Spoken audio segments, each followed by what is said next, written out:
Provérbios, capítulo de número 25. Amém? Todos acharam? Diz assim: são também estes os provérbios de Salomão, os quais transcreveram os homens de Ezequias, rei de Judá. A glória de Deus é encobrir as coisas, mas a glória dos reis é esquadrinhá-las. Amém? A glória de Deus, vamos dizer juntos? A glória de Deus é encobrir as coisas, mas a glória dos reis é esquadrinhá-las. Amém. Deixe seu texto aberto que eu vou continuar lendo aqui. Como a altura dos céus e a profundeza da terra, assim o coração dos reis é insondável. Tira da prata a escória e sairá vaso para ourives. Tira o perverso da presença do rei e o seu trono se firmará na justiça.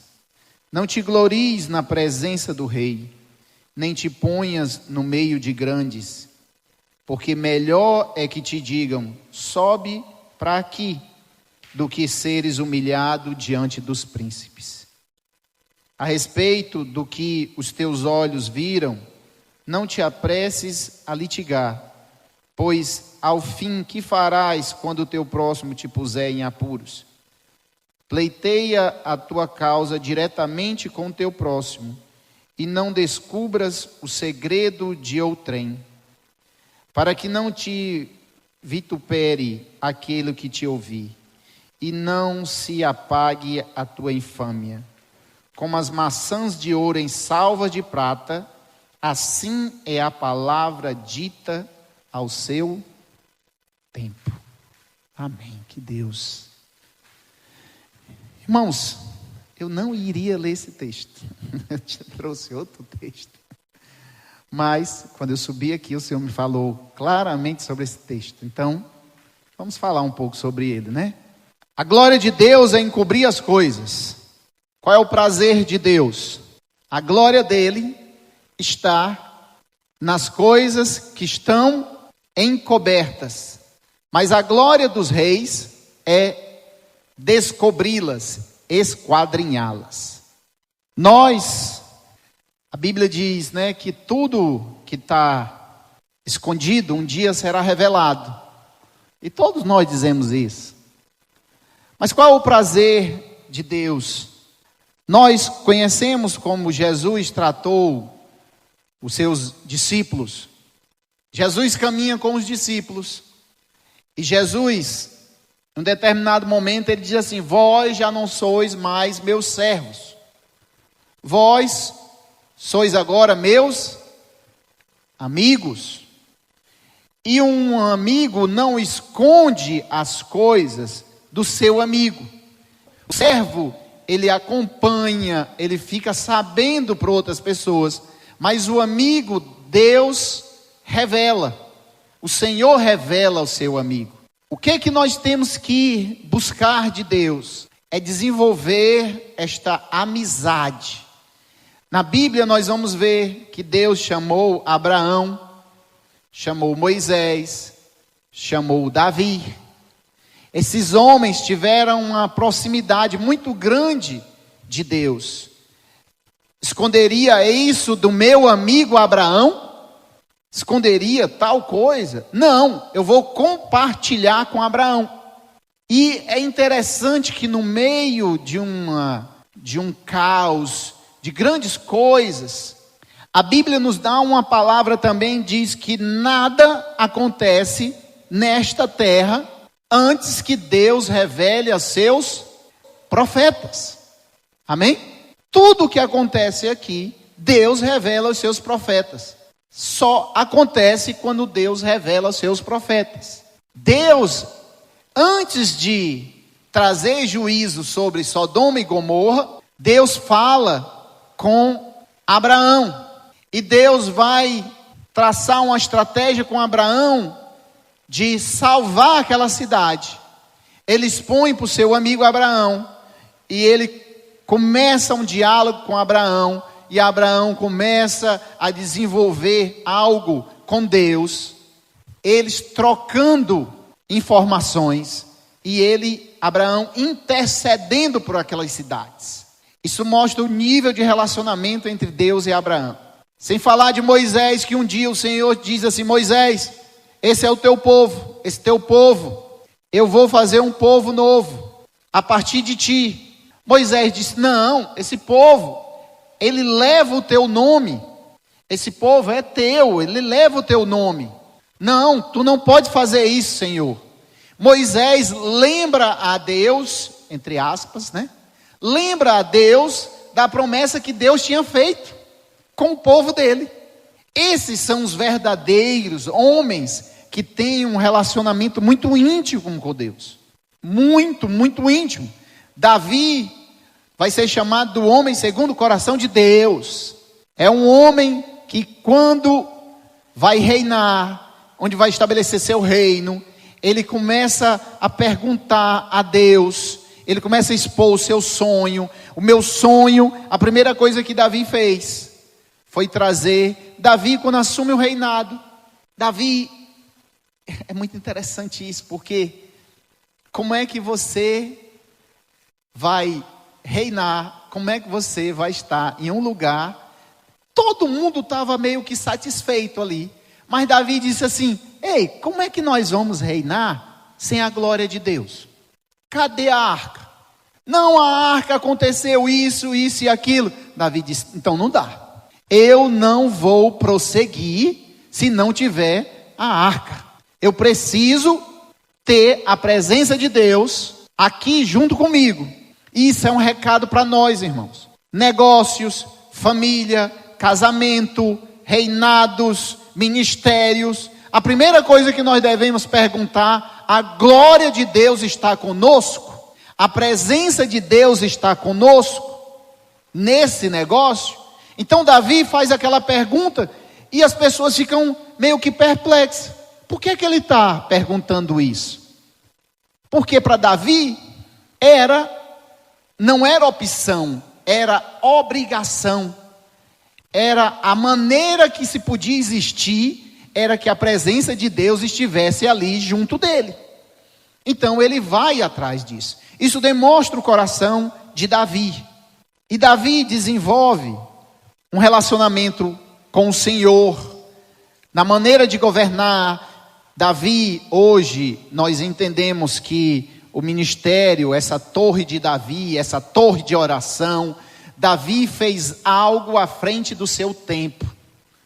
Davi estabeleceu: nunca os sacerdotes estiveram daquele jeito, de dia e de noite, se revezando o tempo todo em oração e adoração ao nosso Deus. De dia e de noite, de dia e de noite, de dia e de noite, reveza. E hoje tem movimentos, I hope, tem vários movimentos aí no mundo se revezando em oração 24 horas. Todos esses movimentos não são novidade. Eles partem daquilo que Davi trouxe. O coração de Davi, ele refletia algo que estava escondido. Davi viu algo no Antigo Testamento que só as pessoas no Novo Testamento tiveram a felicidade de enxergar. Davi conseguiu esquadrinhar aquilo que estava escondido de Deus. Então, irmãos, Deus, ele tem prazer, a glória dele é esconder as coisas, mas não esconder ao ponto de nos decepcionar. Eu gosto de usar aquele exemplo. É como um pai que às vezes a gente brinca disso. Você esconde e brinca com o seu filho. Com meu filho a gente bota em chocolates, algumas coisas assim. Aí você bota para o Benjamin, você bota as coisas mais ou menos fáceis dele achar. Aí ele vem, achei, aí ele se alegra. Mas se eu der toda a caixa para ele, ele olha e diz assim: olha aqui, não quero mais não. Amém? Deus faz isso conosco. Ele esconde, a glória dele é esconder essas coisas. Olha o que é que a palavra diz, né?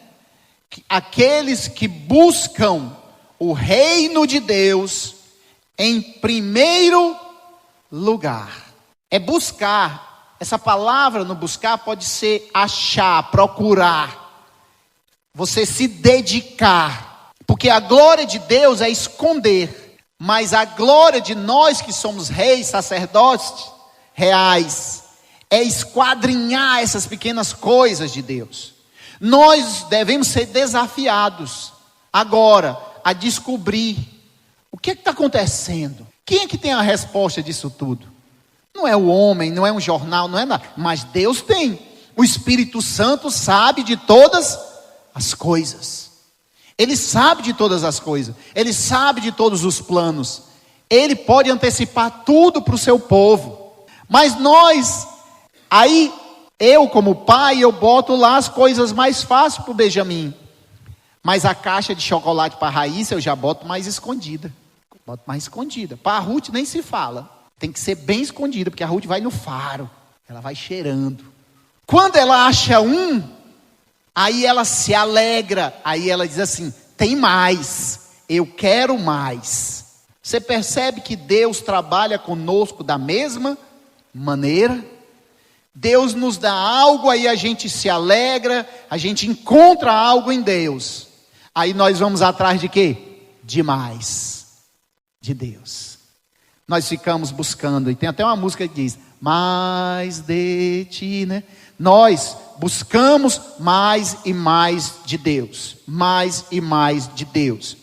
E a glória dele é ter essas coisas, que quando um filho acha, o pai se alegra junto com ele. Amém? Qual o pai que fica alegre em esconder? Menino, eu cavo um buraco lá no quintal, pego um cimento, boto por cima, escondo, pinto da mesma cor do piso. Agora eu quero ver se meu filho acha. Qual é o pai que faz isso? Nenhum pai faz isso. O nosso pai, ele esconde o suficiente para nos colocar em uma posição de buscar, de ter interesse em buscar as coisas de Deus. Mas ele não tem prazer quando nós não achamos. O prazer dele é quando nós achamos essas coisas que ele escondeu. Você vai entender, quando Jesus vai transformar água em vinho, a Bíblia diz assim, o mestre Sala não sabia como aquilo aconteceu. Vocês perceberam essa passagem? O mestre Sala não sabia como a água foi transformada em vinho. Porque o mestre Sala era o sábio da época, era a pessoa que tinha o domínio daquilo. Mas ele diz, se bem que os serventes que estavam com Jesus sabiam. Amém?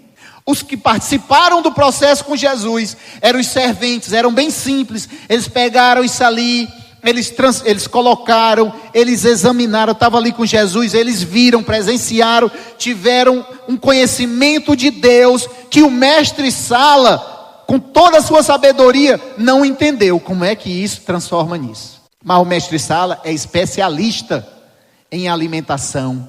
Ele é especialista na cerimônia. Ele é especialista, mas ele não consegue entender como que isso aconteceu. Mas os serventes, os mais simples, os humildes, que participaram do processo, eles esquadrinharam aquilo. Eles disseram, entenderam. Fazei tudo o que ele vos mandar. Quando a mãe de Jesus falou, Maria, eles ficaram atentos. O que é que ele vai fazer? Ele manda encher as talhas completamente. Não até a metade, não até um certo ponto, mas completamente, até o limite. A transformação tem a ver com o nível que a gente coloca dentro. Se você quer ser transformado pela metade, você encha pela metade. Você lembra da história do profeta? Quando ele recebe, o rei recebe uma palavra do profeta que ele tinha que ferir a terra. E ele feriu quantas vezes? Mas por que só 3?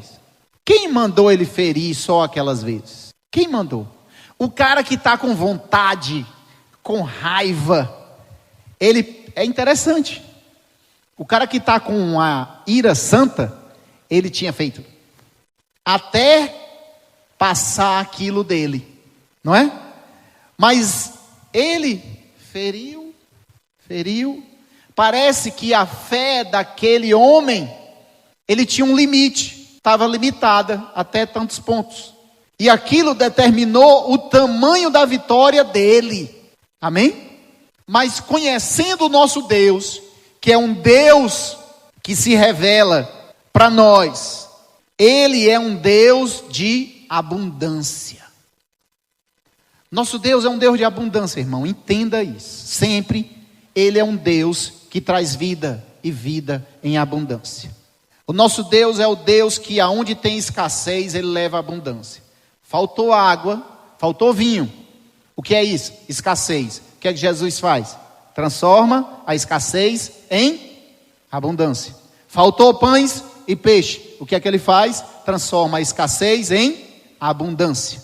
Faltou de novo. Ele transforma novamente. E Ele transforma a escassez em abundância. Aonde tinha doença, é escassez de saúde. Ele traz cura, trazendo abundância de saúde.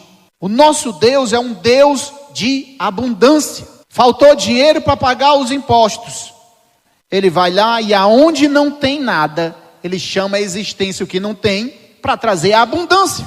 Ele supre, e não só supre, Ele faz abundar. Ele aumenta. Aonde tem pouco, Ele é um Deus que aonde tinha pecado, Ele disse assim, não, tem pecado, né? Eu vou trazer abundância de graça. E a Bíblia diz, aonde abundou o pecado, superabundou a graça de Deus. Amém, igreja? O nosso Deus é esse Deus que tem prazer em encobrir. Essa palavra encobrir, ela é melhor do que esconder. Ele encobre o suficiente para nos motivar a buscar. A Bíblia diz assim, se atentamente ouvires a minha palavra e obedeceres, o que é que acontece? Hein, igreja? O que é isso? É aquilo que está encoberto será revelado, será descortinado. Deus tem prazer. A Bíblia quando diz assim, quando falando de finanças, quando Ele diz, trazei os dízimos à casa do tesouro. Aí Ele diz, fazei de prova de mim, se eu não vos abrirei as janelas do céu e trarei bênçãos sem medidas. O que é que Ele está fazendo ali? Tem algo escondido, encoberto na verdade. Mas Ele quer revelar aquele que busca. Aí o que é que acontece com alguns? Ei, eu não consegui achar. Eu não consegui. Aí o Senhor diz assim, o que é que nós devemos fazer? Nós devemos bater, até a porta se abrir. Nós devemos procurar, até achar. O nosso Deus, e Ele nem pode se revelar por completo a nós de uma vez aqui. Quando Jesus começa ali, próximo da sua partida, Ele diz assim, tem algo que eu tenho que falar a vocês, mas eu não posso falar a vocês. Vocês não podem suportar. Eu não posso, tem que ficar agora encoberto por um tempo. Mas no tempo certo, vocês vão saber. Então tem coisas que elas estão encobertas. E nós temos que ter a curiosidade, temos que ter a fascinação, temos que ter o desejo de buscar mais de Deus e conhecê-lo. Deus é amor, mas que amor é esse? Deixa eu entender que amor é esse. Aí nós vamos estudar. Quem é esse Deus de amor? Como é esse amor? É um amor eros? É um amor ágape? É um amor que se revela de tal maneira? É um amor que se revela em uma pessoa?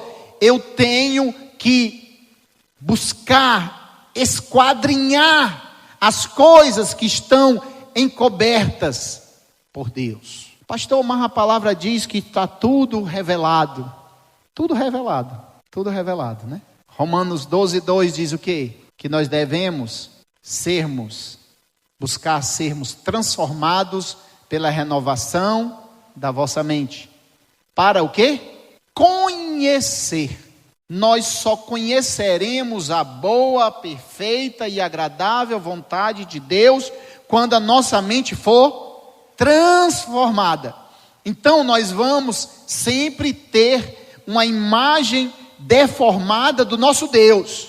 Se a mente não for transformada, você pode acreditar que o seu Deus é um profeta, que o seu Deus é Elias, que o seu Deus é João Batista, que o seu Deus é um curador, que o seu Deus é alguém que lhe dá dinheiro quando você pede, que o seu Deus é só simplesmente alguém que veio ao mundo, pregou a união dos povos.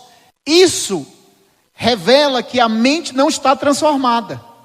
Mas quando a nossa mente está transformada, nós começamos a perceber qual é a boa, perfeita e agradável vontade de Deus. Amém? O desejo de Deus é que nós tenhamos de dia e de noite o desejo de conhecê-lo. Paulo vai afirmar que ele quer conhecê-lo e ele busca conhecê-lo. A palavra diz que nós devemos conhecer e prosseguir em conhecer o Senhor. Por quê, irmão? Porque nós levaremos toda a eternidade conhecendo o nosso Deus. Tem uma fala, né, que se diz muito no meio evangélico, mas eu gosto dela, que quando, naquela visão de quando se olha para o Senhor e eles veem a face santo, eles falam santo, santo, santo. Mas uma hora eles vão olhar e ver o amor de Deus, e eles vão falar do amor de Deus. E eles vão olhar e vão ver a justiça de Deus. Eles vão ver a bondade de Deus. Eles vão ver a compaixão de Deus. Eles vão ver toda a misericórdia de Deus. E cada momento que nós olharmos para a face de Deus, nós vamos ver coisas tão profundas e tão grandes, que a imensidão, ele é tão grande, que nós, humildemente, temos que dizer: Senhor, nós precisamos te conhecer mesmo. Nós, que muitas vezes, a Bíblia diz assim, bem-aventurado o homem que não anda segundo o conselho dos ímpios, se assenta na roda dos pecadores, né? Antes, o seu prazer está na lei do Senhor. Nela ele medita. Medita uma vez perdida, de dia e de noite. Irmãos, façamos uma observação sobre nós. Meditamos nessa palavra de dia e de noite. Esse é o homem mais do que feliz. Essa é a humanidade mais do que feliz. É a humanidade que medita nessa palavra de dia e de noite. E o que é interessante é que o verbo não é ler. Tem muita gente lendo tudo que se bota aí. Eu estava fazendo esses dias um treinamento, e o dia inteiro. E a discussão era: nós temos que nos afastar de tanta informação. A maior informação hoje é você saber qual a informação que você não quer, porque é informação demais. Você tem que ser muito seletivo e rápido, senão você perde muito tempo nas informações erradas. Então o problema de uma geração anterior, né, Demonti, era o problema de informação. Rapaz, eu queria saber sobre isso. Vixe, rapaz, tu tem que ir lá no fulano, tem que se ajoelhar diante dele e pedir para ele te dar essa informação e não sei o que. Eu sou do tempo que a gente fazia as pesquisas com as enciclopédias, pronto. Tinha que comprar as enciclopédias. Os países, quando você olhava a enciclopédia, tinha 5 anos, quando você olhar o país estava no mesmo canto, não era? Hoje é impossível. Quando você vai olhar a Europa Central, ela mudou totalmente, dividiu um país em 3, dividiu as fronteiras, tudo louco, uma coisa mais absurda do mundo. Aí hoje o que é? Vão lá para o pai dos burros, para o Google, né? Vão lá. Na minha época, isso era chamado de plágio, quando você responde as questões tudo igual, não era? Vai, tu faz um trabalho e entregava todo mundo igual, o professor, epa, peraí. Aí hoje todo mundo vai lá e pesquisa no mesmo lugar, no Google. Aí chega, eu fico assim, meio invocado. Lá vem a Ruth com o celular, aí vai fazer a tarefa. Aí o que é? Estou fazendo uma pesquisa. Aí eu volto de novo, estou fazendo uma pesquisa. Que trabalho é esse? Que só é pesquisa do Google. Sabe o que é que ela estava fazendo? Tarefa de português, acentuação, pesquisando no Google. Aí tarefa de geografia, não sei o quê. Realmente, ela tinha que ir lá no Google para ver tal coisa. Mas aí você vai vendo tudo no Google. Que negócio é esse, meu? É uma geração, e eu não estou falando que ela é errada. Porque hoje, o problema não é você ter o conhecimento. Esse conhecimento está aí. Nas faculdades, nas pós-graduação, doutorado, hoje que ensina você, não é mais fazer as coisas. É como você obter aquela resposta. Antigamente, os caras se vangloriavam de fazer os cálculos de HP na mão. Aí o cara diz assim, um tempo para cá diz assim, as provas é só com HP, só faz quem tem HP, uma calculadora. Para que você vai saber fazer aquele cálculo? Você num banco, você vai fazer 30 operações daquela por dia, você não tem condições de fazer na mão, nunca. Então o que é que eu ensino? A operar aquilo. Então são gerações diferentes. E aí, irmãos, assim, para a gente encerrar aqui, como maçãs de ouro em salvas de prata, assim é a palavra dita ao seu tempo. Eita, levaria a noite todinha só para falar desses versículos aqui. É bonito uma maçã de ouro numa salva de prata? Eita, é bonito, não? Chama muita atenção, né? Mas é a palavra dita ao seu tempo. E quando a palavra é dita fora de tempo, no contexto errado, de maneira errada, ela é feia, viu? Satanás fez isso com Jesus. Ele disse uma palavra fora do tempo. Ele disse, atira-te daqui, que os teus anjos vão te amparar, não vão deixar que tu tropeces. Se Jesus tivesse atirado, ele teria morrido. Mas não era a palavra de Deus, mas a palavra certa, no tempo certo, é como uma maçã de ouro numa salva de prata. Aí Jesus sim diz, quando Jesus é tentado a transformar pedra em pão, Jesus usa a palavra certa no tempo certo. Ele vai lá buscar uma palavra que está lá escrita em Deuteronômio. E ele vai dizer, nem só de pão viverá o homem, mas de toda a palavra que procede da boca de Deus. Amém, igreja?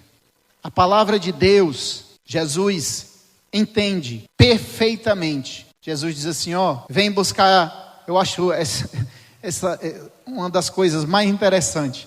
Batem na porta, aí vem chamar Jesus. Jesus não é chegada a minha hora, pode voltar. E os soldados voltam. Não é chegada, acabou. Mas quando chega o momento, Jesus se deixa ser levado ao seu tempo. Ao seu tempo. Tem tempo para tudo. Tem tempo para rir, tem tempo para chorar, tem tempo para semear, tem tempo para colher. Negócio que você só semeia, nunca colhe. Já se perguntou, talvez você esteja semeando errado, não é não? Qual é a hora da colheita? A glória de Deus é encobrir as coisas, mas a glória dos reis é esquadrinhá-la. Quer ser rei? Esquadrinha, pesquisa, busca, investiga. Tem gente que passa muito tempo entendendo, entre aspas, o padrão de como Deus faz as coisas. Como Deus reage, como Deus manifesta a sua palavra, como Deus, muito interessante, eu fico interessante como os caras estudam, como Jesus, nos evangelhos, Jesus o Cristo, mas depois da sua assunção é o Cristo Jesus. Quem prestou atenção nisso? Alguém que foi estudar, alguém que foi esquadrinhar. Agora, o Cristo tomou conta, o Cristo veio à tona, e Paulo faz essa separação muito perfeita. Mas nós às vezes nos prendemos a coisas tão pequenas, mas nós devemos buscar esquadrinhar o coração de Deus. Nós devemos esquadrinhar, assim como Davi ficou procurando, buscar entender, não com a sua mente só, mas entender com o seu coração. A Bíblia diz que o único que esquadrinha o coração de Deus é o Espírito de Deus. Ele esquadrinha, então o Espírito de Deus está em nós, irmãos. Amém?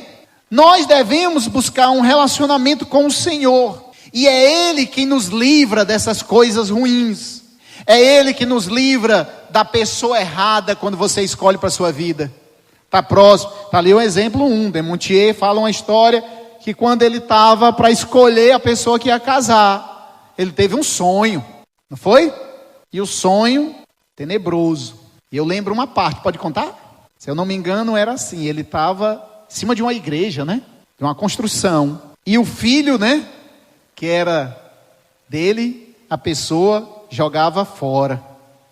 E ele entendeu o que significava ali. Que aquilo que Deus daria de filho a ele, aquela pessoa iria jogar fora.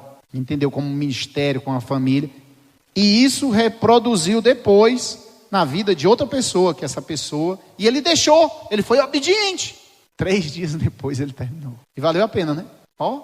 Mas para os olhos carnais era o quê? Bonito, bem, família boa, né? Tudo isso. E deu até para saber, né? Com quem a pessoa depois casou e deu problema, né? Muito problema. Irmãos, só Deus que nos livra. Porque às vezes os pacotes são muito bonitos. Muito bonito. Muito bem elaborado. Ó, e não se engane. Se o diabo quer lhe pegar, tem 2 portas ali. Ele quer que tu saia nessa porta. Ele vai te tanger para uma porta. Quando chega lá, alguma coisa te faz tu correr para cá, para que tu venha para essa. Ele não manda tu ir direto para essa. E tu vem assim, ixi, ali era o errado, eu vou agora. Porque a Bíblia diz que ele arma, não são ciladas. São o quê? Astutas ciladas. Uma cilada é tu ir ali, alguém está te esperando. Uma astuta cilada é tu ir para lá, achar que tu, aí eu consegui ver, ó. Aí eu venho para cá, venho desprotegido. Eu baixo a minha espada, eu baixo meu flanco, aí me livrei, ó. Fui exatamente para o caminho. Isso é uma astuta cilada. É uma astuta cilada. Não é uma cilada, é uma astuta. É a cilada toda cheia dos detalhes das coisas. Você vê como a serpente tentou Eva. Irmãos, por que ela não foi em Adão? Por quê? Porque Adão tinha um relacionamento muito próximo com Deus. Adão era o portador da palavra de Deus. É tanto que nós vemos lá, Eva fala até a palavra errada. Se tu comeres disso aqui, certamente morrereis, né? Foi dito. Olha o que ela diz para a serpente. Porque o Senhor nosso Deus disse que eu não posso nem sequer tocar. Nunca falou nisso, Deus. Nunca falou, nunca tocou. Nunca falou em tocar. Satanás escolheu a palavra perfeita. Ele não chama Deus de Adonai, ele chama de Elohim, que é um Deus criador, um Deus longe. Ele escolhe a palavra que ele vai falar com ela. O teu Deus criador não te disse algo que é muito importante, viu? Aquele Deus que te criou e botou no mundo, mas não chamou de Senhor, de Adonai, não usou a palavra. Ele usou a outra palavra. É uma astuta cilada. Pastor, e aí o senhor está me deixando meio nervoso? Não, graças a Deus, a Bíblia nos diz que o Senhor acampa ao nosso redor o anjo do Senhor. É Ele que nos protege. São os anjos do Senhor que nos protegem. Porque nós não teríamos condição, meu irmão. Nós não teríamos a menor condição. Pastor, eu brigo com o diabo, eu faço isso. Em Cristo Jesus, você tem autoridade para isso. Nós vemos isso lá, claro, na epístola de Judas. Há um confronto ali entre Miguel e Satanás. E Miguel não usou nem de palavra inflamatória contra Satanás. Só disse o quê? O Senhor te repreenda. Por quê? Eles são do mesmo top. Eles são querubins ali. Ele disse, ó, aqui é o Senhor que vai repreendê-lo. O Senhor é que vai repreendê-lo. Nós precisamos ser humildes, como diz aqui a palavra. Como a altura dos céus e a profundeza da terra, assim é o coração dos reis, é insondável. Por isso, irmão, nós temos um desejo. Às vezes nós dizemos assim, esses caras são doidos, querendo fazer montanhismo. O cara quer ir para a lua. É nada, isso ali é tudo de Deus. Nós queremos conquistar, nós queremos vencer. Tudo isso quem colocou dentro do nosso coração? Deus. Foi Deus. O inimigo pode até deturpar isso, mas isso é um desejo de Deus dentro do nosso coração. É um desejo de dominar. É um desejo de crescer, de multiplicar. Deus colocou na nossa essência. Quando de repente você vai olhar o cara numa ilha do Pacífico. Rapaz, é maluco. O cara subindo o Monte Everest. Outro andando naquelas... Que é aquilo? É uma força que Deus coloca dentro do nosso coração. A vontade de dominar. O homem quer dominar até fora da terra. Só ser besta, que não achar muita coisa não. Mas nós temos isso de Deus. Nós temos esse desejo de Deus. Crescei, multiplicai, dominai. Está dentro de nós. Só o que está errado é o seguinte. Lá diz, dominai sobre os peixes, sobre os répteis, sobre os quadrúpedes, sobre todo tipo de animal. Mas não diz, dominai sobre o seu próximo. Amém? Aí o homem quer dominar quem? O seu semelhante. Aí está errado. Olha o que é que o Senhor diz lá para Caim. Ele diz, o teu desejo, teu pecado, está diante de ti. Cabe a ti fazer o quê? Dominar. Irmãos, a nossa vontade está ali. Mas cabe a nós, com a graça de Deus, nós dominarmos aquele impulso. Mas ele não fez. E trouxe maldição para toda a humanidade ali. Para toda a terra. A terra clama pelo sangue de Abel. Sangue de um inocente derramado ali. Amém? Não te glories na presença do rei, nem te ponhas no meio dos grandes. Porque é melhor que te diga, sobe aqui, do que seres humilhado diante dos príncipes. A respeito do que os teus olhos viram, não te apresses a litigar, pois ao fim que farás quando o teu próximo te puser em apuros. Pleiteia a tua causa diretamente com o teu próximo e não descubra o segredo de outro. Não descubra o segredo de outro, para que não te vitupere aquele que te ouvir e não te apegue à tua infâmia. O nosso Deus é um Deus que ama a humildade. Por isso que Jesus diz, aprendei de mim, que sou o quê? Manso e humilde de coração. Meu jugo é suave e o meu fardo é leve. Toda vez que o jugo pesar e o fardo se tornar pesado, não é do Senhor. Amém? Não é. Então ele contradiz a própria palavra. Pode ter muito problema, mas o Senhor está te amparando e está te sustentando. Vamos orar? Vamos agradecer a Deus.